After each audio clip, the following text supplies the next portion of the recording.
Robert Cain. Born Robert Henry Cain on the 2nd of January 1909 in Shanghai, China. Robert Cain grew up on the Isle of Man, and in 1928 he joined the Honourable Artillery Company, which was part of the Territorial Army. Being part of the TA, Cain continued to work in his civilian job for the Shell Corporation, which saw him travel to Thailand and Malaya. After being placed on the supplementary list in 1931, Cain was given an emergency commission in 1940 into the Royal Northumberland Fusiliers as a second lieutenant. In 1942, he was seconded to the 2nd Battalion, the South Staffordshires. He was promoted temporarily to Major in 1943 until he was honourably given this rank in 1945. The South Staffs were part of the 1st Air Landing Brigade, meaning they would arrive by glider rather than parachute onto the battlefield. Robert's first action was in Sicily in 1943 as part of Operation Ladbroke. Towards the end of July, he took command of B Company of the South Staffordshire. A problem with his Horsa glider saw Cain land on the 18th and not the 17th, which was the second lift of Operation Market Garden. Colonel Doby had organised an attack along the Arnhem railway line. Cain's B Company was stopped outside of Arnhem City Museum, which was where they encountered the first of the tanks of the engagement. Armed only with a Piat and light mortars, they were a little match for the panzers of the SS, but the South Staffs put up a heroic action. Colonel McCrae ordered a withdrawal. Cain managed to escape with a few of his men, and the rest being killed or captured on this retreat. He was the only senior officer left, and he would refer to this action after as the South Stafford's Waterloo. Falling back through the 11th Battalion's position, Cain met the 11th Major, Gilchrist, and told him that the tanks were coming and to give him a Piat. He wasn't provided with one apparently. Cain formed his last remaining 100 men into a small little group of 5 platoons. The 11th's colonel then ordered Cain to take some of his men to the high ground, which was called the Den Brick, to cover a future advance. A quick bayonet charge, and they had the hill cleared, but were unable to dig in because the tree roots were so thick on the top of the hill. Cain then decided that they were going to abandon the position once the shelling started, and he started taking severe casualties. The whole of the parachute division was then pushed back into a thumb-shaped perimeter around the village of Oosterbeek. General Lonsdale ordered the staffs to the southernmost part of the perimeter. Thursday, the 21st of September, Robert Cain would launch himself into a chain of heroic events that would see him win the Victoria Cross. 2 tanks approached Cain's position. Armed with his Piat, Cain would walk into a trench and hide there, and waiting for the tanks.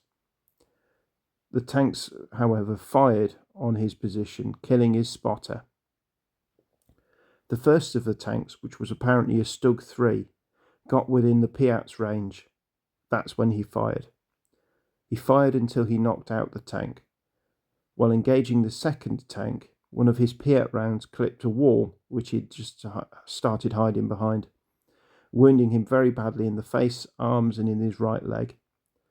The flash had blinded him, and he was dragged to an aid post where he refused morphia and most of his medical attention. Half an hour later, Robert Cain's sight had returned, and he returned to action, severely wounded. Cain would ignore this because he wasn't finished. The following day, Cain had fired his Piet so much that his eardrums had burst. But even this didn't stop him. He just suffered through the pain and stuffed bandages into his ears and carried on. On the 24th, just after a short truce that had led the wounded to be evacuated, Robert assisted a Royal Artillery gunner in using a 6-pounder anti-tank gun. They fired until they took out several tanks, and this broke the gun. On the 25th, the Germans attacked Lonzel's defensive perimeter in force. With no Piats available, Cain took up a little 2-inch mortar. But because the enemy was so close, instead of firing it vertically, he would then fire it directly from the hip, straight at the enemy.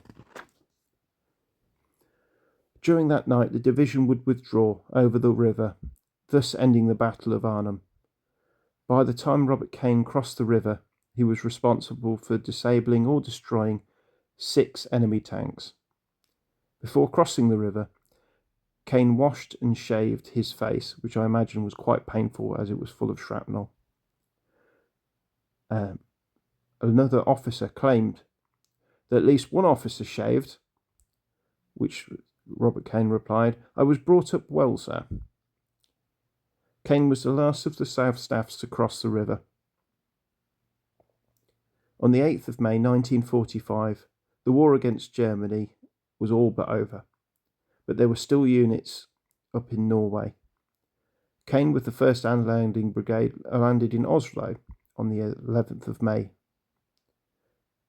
No further action, and successfully taking the Germans' surrender, Cain and the staffs returned home on the 25th of August 1945, and by the 28th of December 1945, Cain was out of the army.